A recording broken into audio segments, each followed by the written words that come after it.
You know that one song you can't get enough of? Chances are it was made with a sample from Splice. Explore top packs made by your favorite producers, sketch out song ideas in seconds with Create Mode, and dive into a sample catalog that's so deep, it's dangerous. Find out why Splice is the industry's not-so-secret secret. Visit splice.com and try for free today. Welcome to the Fader interview. I'm Alex Robert Ross, Editorial Director of The Fader. In 2001, Linkin Park were under pressure. Their debut, Hybrid Theory, was breaking record after record, well on its way to selling 5 million copies in a single year and becoming one of the most commercially successful albums of all time. But partly as a result, they were on a grueling world tour, constantly getting sick as they chased winter around the world. And an unfounded rumor had started to swirl that the band was a manufactured plant, a nu metal rap rock boy band. So, as they crammed into the claustrophobic writing and recording space on their tour bus to work on Hybrid Theory's follow-up, they not only had to live up to the success of a staggeringly successful debut, they had to prove that they were authentic. The result was 2003's Meteora, a more sample-based, less guitar-heavy record that included some of the band's greatest hits, Numb, Faint, and Somewhere I Belong. It helped to establish Linkin Park as one of the most impactful rock groups of all time, confident enough to sweep into U2's sonic territory, popular enough to sell out stadiums on their own, ubiquitous and idiosyncratic enough that just about everyone you know either loved them or hated them. That all ended in 2017, with the tragic death by suicide of their lead singer, Chester Bennington. Linkin Park have been on hiatus ever since. Their MC and co-frontman, Mike Shinoda, released an emotionally raw solo album, Post-Traumatic, in 2018, confronting Bennington's passing and its after effects head-on. And a comprehensive 20th anniversary reissue of Hybrid Theory gave fans an intimate look at the band's early days. But there's been no new music from Linkin Park since. For the first time, however, since Linkin Park's last album, One More Light, we do have Chester Bennington's voice on a fully formed and never-before-heard song. Diving back into the archives for the 20th anniversary reissue of Meteora, Shinoda stumbled on Lost, a track cut from the album at the last minute, and thought by fans, and pretty much everyone including Shinoda himself, to exist only in the form of an instrumental. Recently, I spoke to Shinoda about how he unearthed Lost with its dual vocals, how Meteora came to life 2 decades ago, and why Linkin Park's music keeps finding new life today.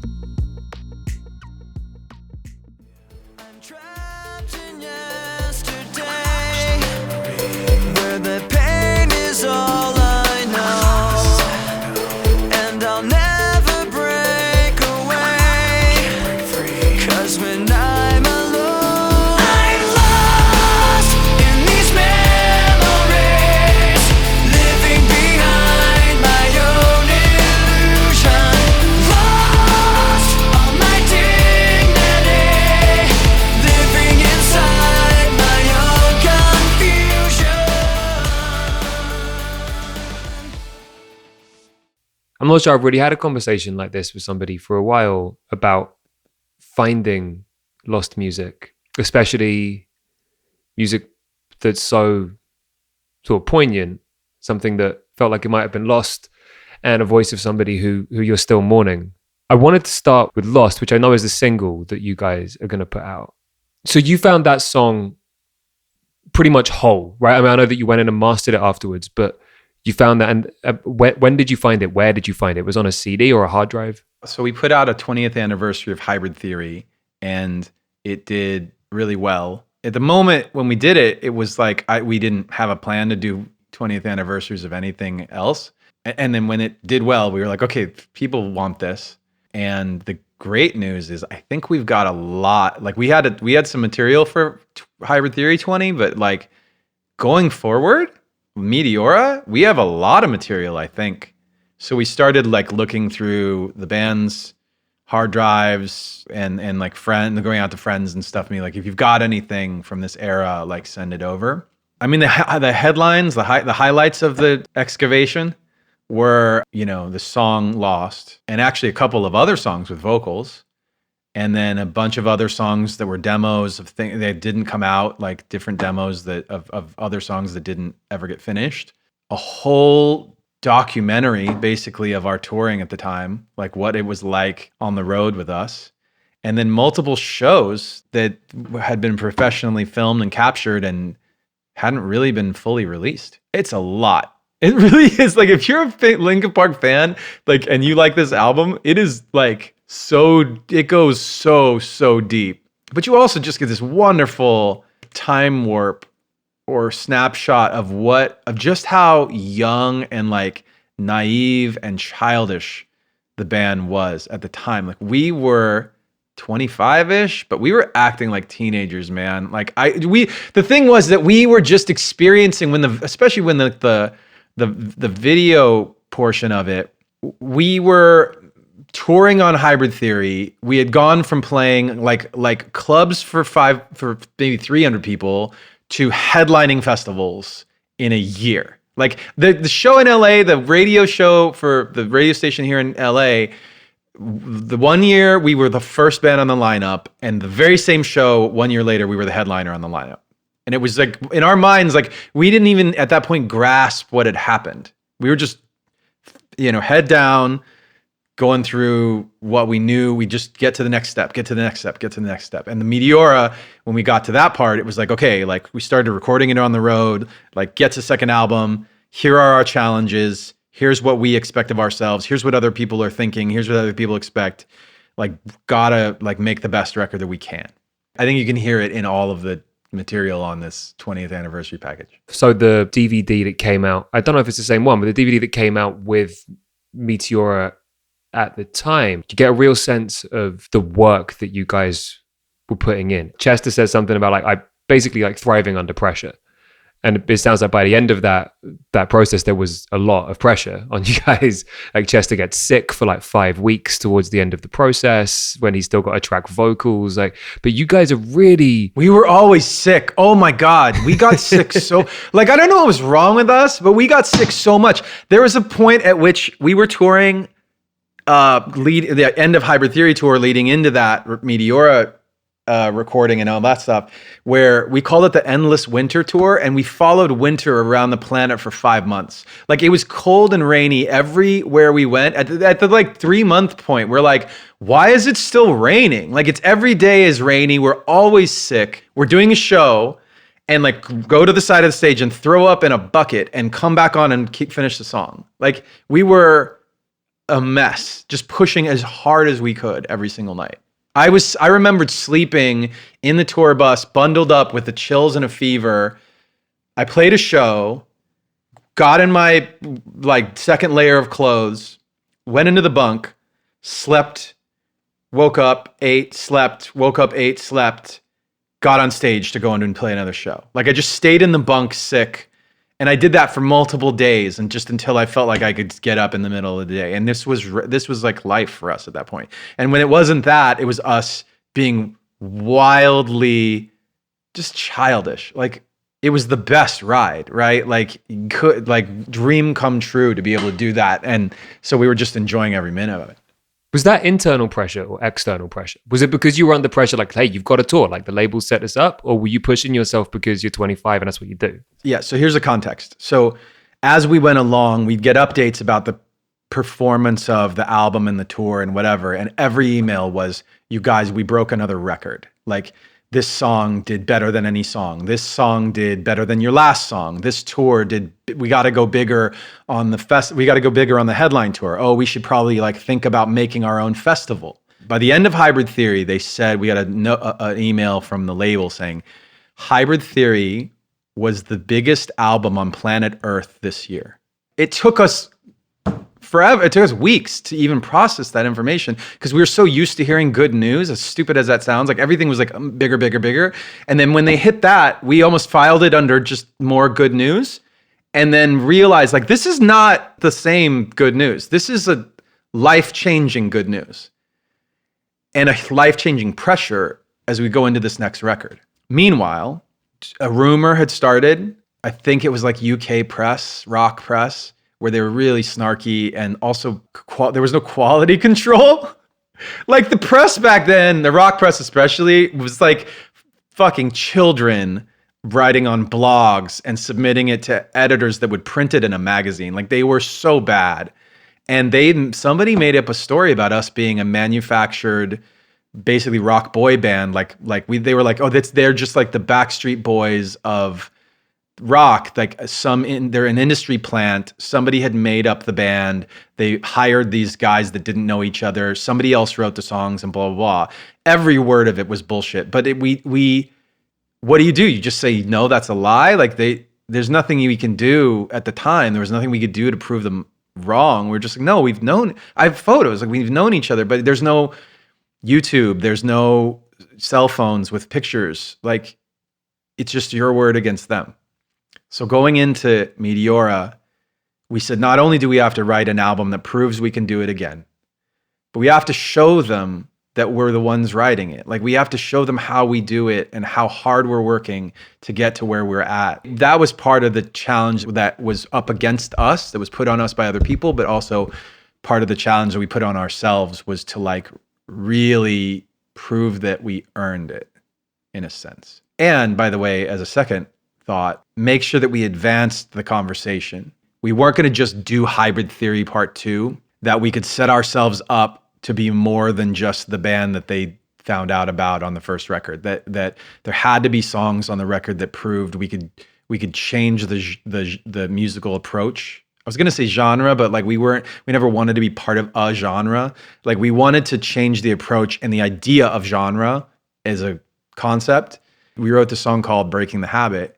We made the label promise us we could release it as a single. We were like, you guys, this is so important for the band to have a song out that has no heavy guitars, no screaming, no metal at all.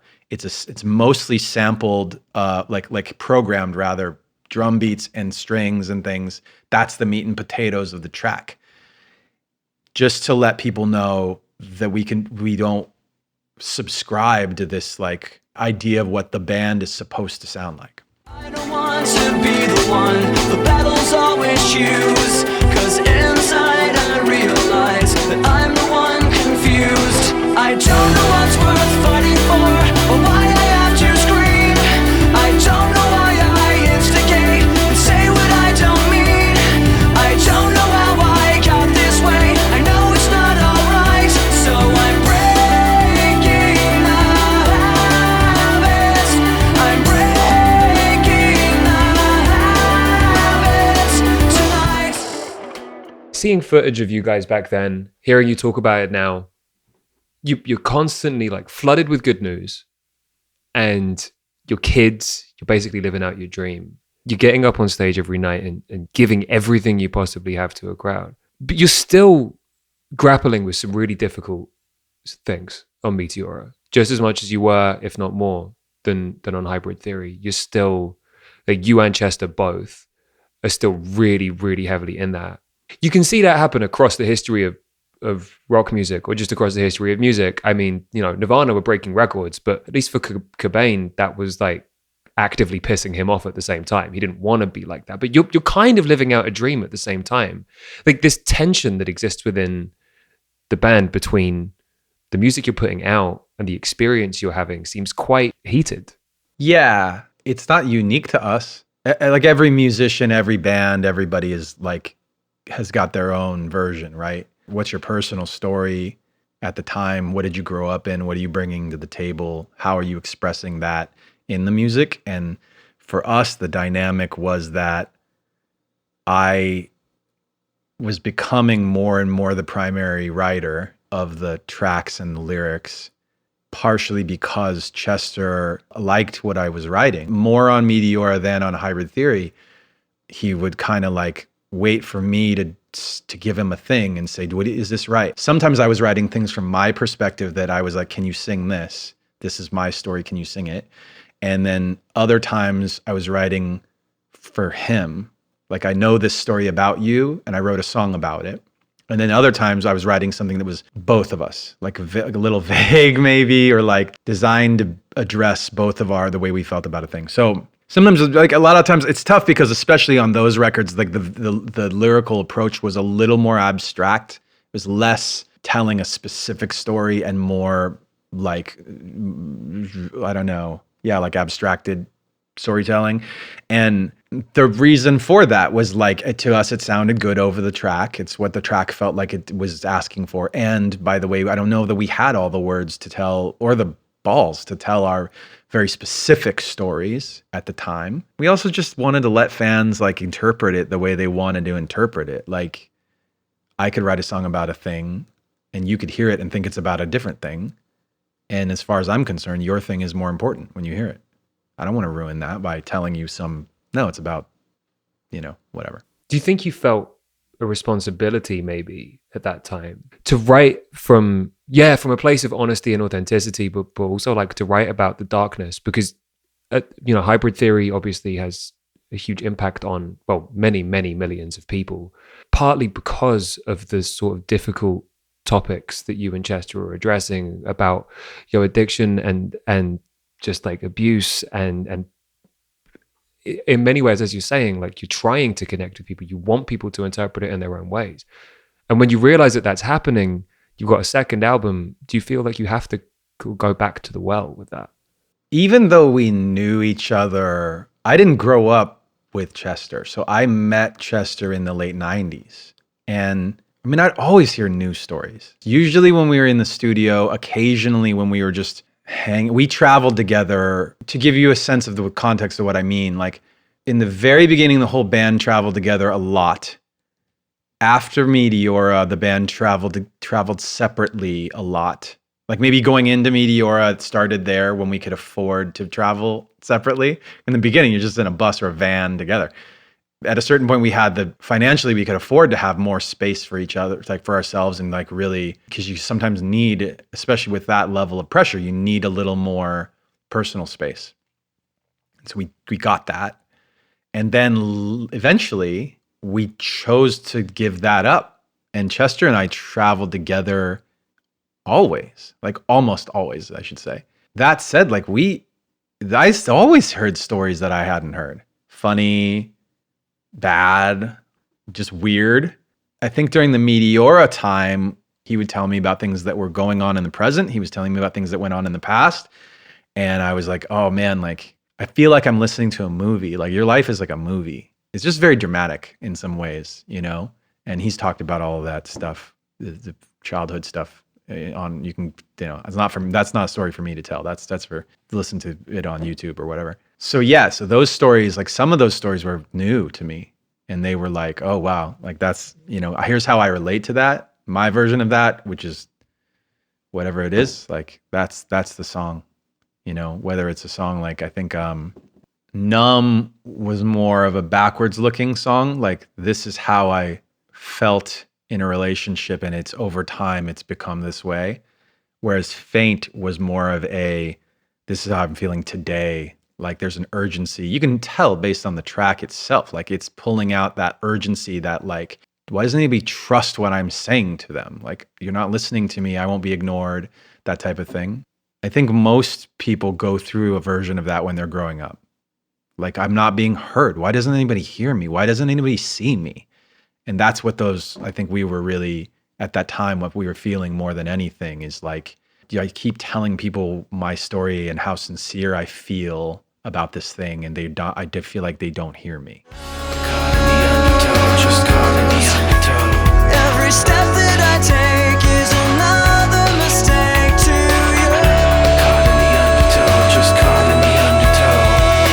I've become so numb, I can't feel you there. Become so tired, so much more aware. I'm becoming this. All I want to do is be more like me and be less like you. You speaking so vividly about that time, it's 2 decades ago, and you seem to be really in touch with it. I wonder if that's partly because you've revisited these archives. Do you think that's true? Like, what was it like going back into this, rehearing lost for the first time in God knows how long? Well, I mean, when we were like looking for songs, looking for material for this thing, like, I don't think I was looking for that song. I think I was actually looking for, there's another song that I knew was in somewhere in a hard drive it ended up being called Fighting Myself. I knew that one existed, and I was like, oh, we got to find wherever that CD is, like wherever that hard drive is, we got to find that. And we found it. And in the process, I realized once I heard Lost, it was like, oh my God, I forgot about this song. Like, we had been writing Meteora and we had like 40 demos or something. And you narrow down and narrow down and narrow down. Oh, these ones, they don't have any vocals yet. They're not going to be contenders. Get rid of them. These ones have vocals. They're close. Keep working on them. These ones are keepers.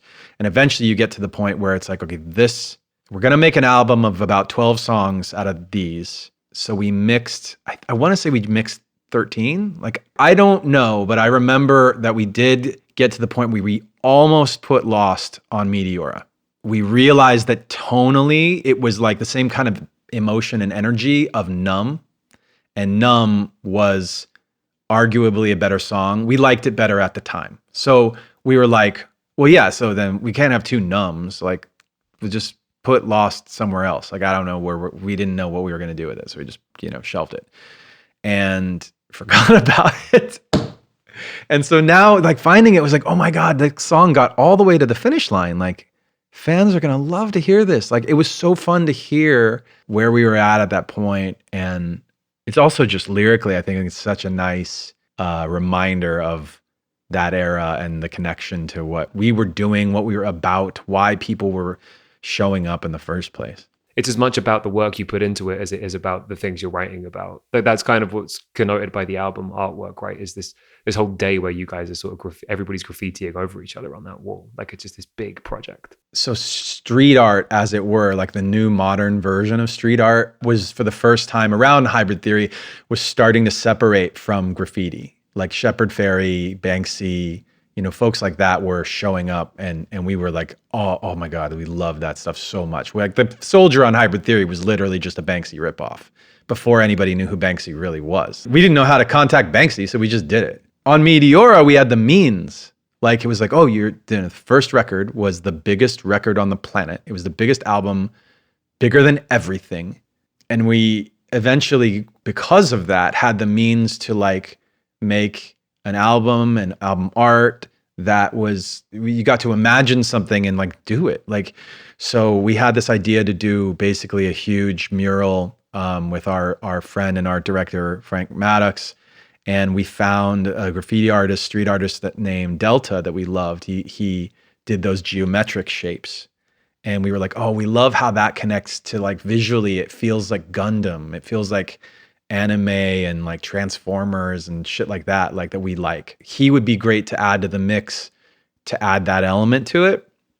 And we just did like a freestyle paint day inside this warehouse. And Frank shot photos, James Minchin came shot photos.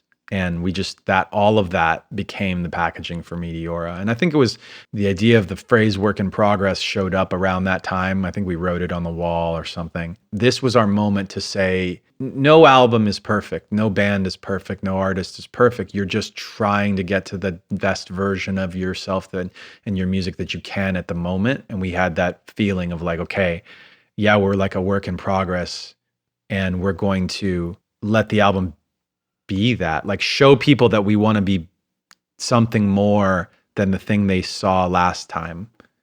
And we were, so we're taking more, I feel like it showed itself in like terms of like taking risks on the record.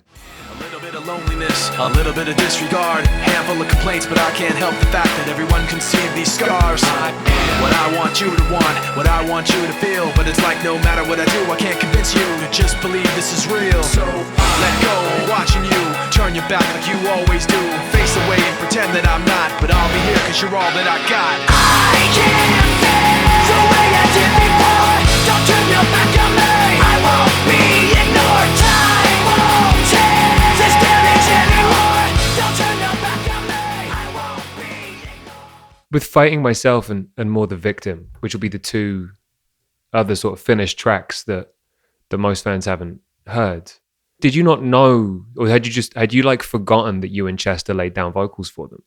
Each of the, I mean, if, More the Victim, Fighting Myself, and Lost all had different stories. So it's probably best if we just talk about Lost, just for the sake of time. I think with Lost, what the moment that I felt like, oh, we're really lucky is that we found the multi-tracks of it. Like we found all of the stems of everything, because then that gave us the opportunity to touch up the mix and get it really presentable. We'd had it mixed originally by Andy Wallace. After we listened to that in the context of everything, we were like, let's give it a new mix. We love Andy to death. He's an absolute legend. And he mixed Hybrid Theory, he mixed Meteora. It wasn't so much about Andy as it was about the sounds that we gave him. We reapproached that mix to make it presentable for almost like 2023 standards. Actually, I can talk about one other one because it is important to like compare, and I can say something about like the overall philosophy, which is Fighting Myself. The first thing we found was like what I was looking for, what I thought we had was a demo with verses on it, like the track all the way down to the end. But I had verse 1 and verse 2 on there, and that was it. That's what I thought we had. And then I think Ryan from management or somebody, at least he was the one who sent it to me. He said, I found a version that Chester's singing on. And I was like, what? And so he played me that. And I was like, okay, we got to find, what is this? Like, we can release this as it is, but like, what if there's more there? We found the session of that song, which I didn't know they'd kept a version of it that was playable by today's standards.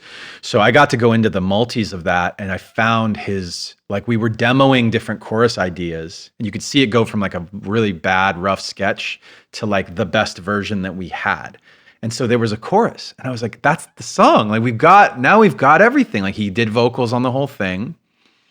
And I remembered, being in the studio and working on that and writing it and deciding that it wasn't going to make the cut. So we just stopped working on it. That leads me to the point about the philosophy of this. That raised the question, okay, we've got this session and I could rewrite my verses. I could rewrite and re-record my verses now. Is that something I want to do on this particular demo, this particular song? I talked to the guys too. Like we decided that it would be better. It's more pure and true to the intention of Meteora 20 to not do any new recording. So we kept everything as it was. It's the original lyrics. It's the original recording because we wanted it to be true to that for this particular package. I mean, the other interesting thing about that is that these are, for all of the work you're talking about around Meteora, you can feel that these are a little bit more raw, that there's not quite the amount of embellishment, the sheer amount of like attempts to perfect the sound and to put the sound of effort there. Like this feels like an idea that's almost a completion. There's something kind of refreshing about hearing that. Does it feel a little bit odd to release it though, to compared to all that other stuff, to feel a little bit sort of naked by comparison? I just thought it was more authentic to do it this way. Like, I feel like we could have gone back into these tracks and like done that exercise. It didn't feel like the right thing to do. That doesn't mean that it wouldn't ever be the right thing to do for us or for anybody else. It's not a judgment on other music. I just feel like when a song is sitting in front of me in the studio, I'm just trying to do what's right for that song in the moment. It's a bit like channeling it, right? Like I got to get in touch with what the song wants to be. So the execution, the tool set, the choices, whatever, like I'm not so much of a formula kind of writer or producer. Like I love to just the experimentation process and the getting familiar with the song it's almost like personification. Like you want to get to know them, right? I felt like this project and these things is best presented as just like a snapshot moment in time. I thought it was interesting comparing this anniversary project and revisiting this in quite a raw way to Post-Traumatic. What you did there, like lyrically, sonic, that album felt raw. And I think that was the point. Oh my God, it was so uncomfortable for people. Yeah. It's like, I just want to listen to a song, man. Like, what are you dragging me through all this fucking emotion? Like, this is horrible to listen. I almost feel bad after the fact because I like went on tour with it and everything. And I was like, damn, this is some depressing crap. But it was like, it was necessary. It was like so cathartic for me and so cathartic for so many people. I think it's not for everybody. But saying all of that, that's the whole thing that I'm saying is that I know that most people, that would be too much. It was usually people were showing up to listen to it or to come to the show because they either felt that grief personally in their lives for their own personal reasons or events, or they were feeling that over Linkin Park and Chester. So whichever it was, they were coming to commune in a space where it was okay to do that. I hope they felt like they were in good hands, that I wasn't going to just make it shitty. The point of it was to get to look at that feeling dead in the face and just accept it and be okay with that, which is really hard. And I was exhausted. I did a lot of drawing. I would doodle ideas of songs and stuff. And I mostly devoted time after that to like instrumentals and working on other people's music. For a long time, I was doing that. I was recovering from that era and all of that. But I'm glad to be where I'm at now. I think I'm in an awesome place now. Somebody told me, for everybody who goes through stuff like that, you're looking to thrive. What makes me thrive? What's the feeling of that, right? What do I do that's in my control to get it? It's not ideal to find your positivity and your meaning and your thriving when it's something that someone else controls. You got to look for the things that you can do. So whether that's getting outside more or creating a schedule in your day or making sure to work out or making sure to go out on dinner or go out on dates or like call your parents, call your friends, like whatever that stuff is. Like I always knew that was important stuff. I think it's more important than I thought it was. I'm trying to think what it would feel like after having been through all that and dealt with it publicly to unexpectedly hear Chester's voice again singing like that while you're just trying to uncover stuff. That would happen in like back in 2017, 2018. Like I could go into a store and like In the End would play and I'd be like, fuck, I'd leave. That was tough. But yeah, I'm not there anymore. Like I have kids. My kids' friends will find out. I mean, they'll send my kids a message, the text message, DM or whatever and be like, your dad is in Linkin Park? Dude. And it's like, yeah, that's pretty cool. Like, it's cool that I am, but it's cool that they like it. Like, it's, the fact that it is meaningful, it's still meaningful to anybody is, I mean. The track comes out in like 8 days, right? And it's going to be a total surprise, I think, to fans. What's the ideal response to this for you beyond just like excitement? You know what I would love? I would love for people that were there and that saw it to share it with people that weren't there and were too young. Not for the sake of more streaming or whatever, but specifically to get them excited about the idea of a group of people playing instruments together. I love when I see young people, and I mean 13, 14, 15, on TikTok and Instagram playing an instrument, and it's undeniable. They're not getting an audience, building followers in the fan base because they're hot, because they've got a hot dance, because they've jumped on a trend at the right time. Those kids are building a real fan base because they're talented, and you'll never be able to take that away from them. I follow a bunch of different like people who are like age, I mean, I'm going to say 16 to 25, who it's mostly guitar and drums, few singing, like whatever. And they'll mostly just play covers. Incredible. Like if some kid who wasn't playing an instrument listens to a Linkin Park song ever in their life and has the thought, I should learn to play guitar. I should learn to play the drums. I want to sing. Please. That's to me, that's the greatest. Do you ever think about what it would have been like? Does it seem harder now? Like Linkin Park blew up and you suddenly had like the biggest selling album in the entire universe. And it stayed that way for a really long time. And the industry was hard. Like it sucked back then, but it's more complicated now, right? Like, do you ever think about? I think it's worse. I think it's harder now. I think it's worse. if I'm being honest. And it's not anybody's fault. I'll say that. Technology and culture have moved in a way that disconnected people from some of the things that people used to enjoy more.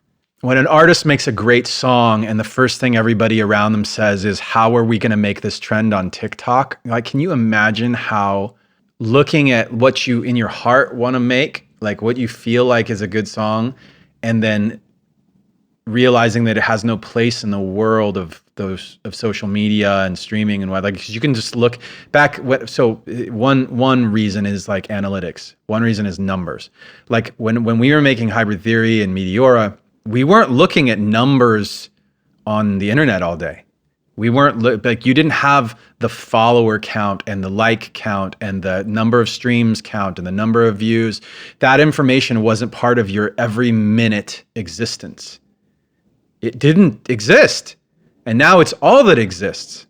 Everywhere you go, everything you look at, it's all quantified. That changes the way you approach like making shit. You lose artistry in that process. It's sad. You also like, I feel like it'd be tough to like be an artist who is trying to make something different also, because everyone around you is aware of the numbers game. So they're going to be like, yeah, it's really cool that you want to do this, artsy approach, but like, you're going to not do as well. That's what they'll say. It's like, it's not going to be as successful, but it's a great statement piece or whatever. We don't want to sign you, or we don't want to manage you, or we don't want to support you, because it's like, we really love your thing, but like, clearly you're losing the numbers game. And that's sad. Because back in the day, you just didn't have that. You could just make a bet on somebody because you're like, I don't know who's going to like this, but like, I just think it's cool. I just think it's different. It is interesting though that Linkin Park are going through a sort of renaissance in kind of underground music. I've listened to the new 100 Gex album that's coming out soon, and like Linkin Park sounds like it's all over it. They're great. I fucking love 100 Gex. We got a 100 Gex remix of One Step Closer. We put that out, and I knew that like the whole Linkin Park fan base was just going to be like, what the fuck is this? We hate this. And I told them, I did tell Laura and Dylan before it happened, before we put it out, I was like, just be aware. You're used to looking at comments. Your comments have been directed at you in your ecosystem. The comments here are going to be negative. I promise you they will be. Just ride it out with me, and just know that I believe in you guys. Like, I love what you made. That's the most important thing, is do you like it and do we like it? And we do. So just don't worry about that stuff. It's gonna happen. That's exactly what happened. They were pro about it. They wrote it out and directed their responses at the fans who did like it. And I think that shows a lot of things. Professionalism, it shows like bravery, it shows, they're great. Is it cool to see your influence though, 20 years later, coming back in through these sort of particularly unexpected channels? I love it. Yeah. For a long time, I think we got subtly, even some cases, not so subtly imitated and ripped off. And we were really prickly about it. We wouldn't say it in person, but privately we were like, ugh. At one point there was a band that you've never heard of, but they wrote songs that sounded like us. They had 2 vocalists, I think. They chose the same producer. They chose the same mixer. They had the same photographer shoot them. I mean, it was just absurd. It's like, you guys, like, it's exhausting. It's so exhausting.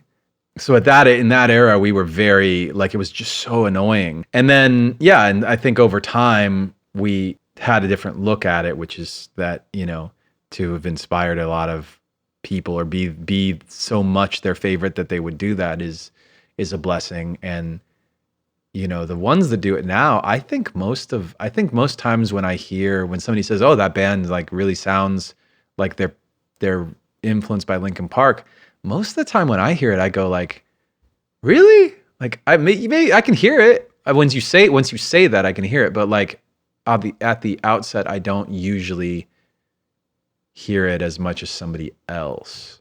And then once they point it out, I go, oh yeah. And then I don't like it any more or less. It's just is.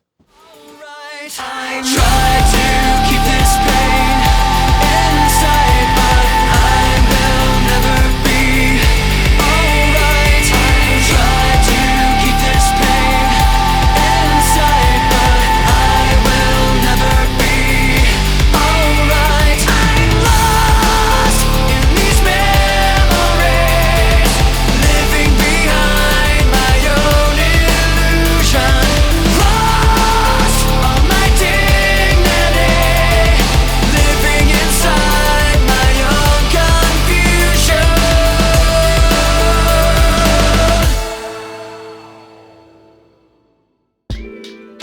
That was Mike Shinoda in conversation with the Fader. The 20th anniversary edition of Linkin Park's second album, Meteora, is out April 7 via Warner Records. The Fader interview is engineered by Tony Giambroni. The executive producer is Alex Robert Ross, and the associate producer is Raphael Helfand.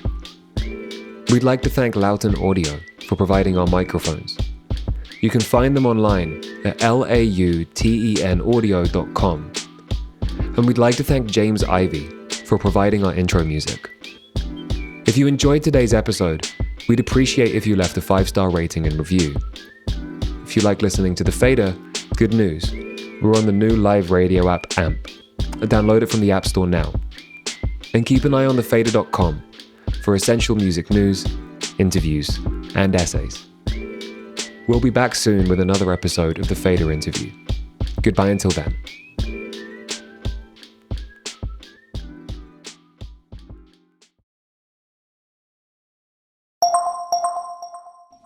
You know that one song you can't get enough of? Chances are it was made with a sample from Splice. Explore top packs made by your favorite producers, sketch out song ideas in seconds with Create Mode, and dive into a sample catalog that's so deep, it's dangerous. Find out why Splice is the industry's not-so-secret secret. Visit splice.com and try for free today.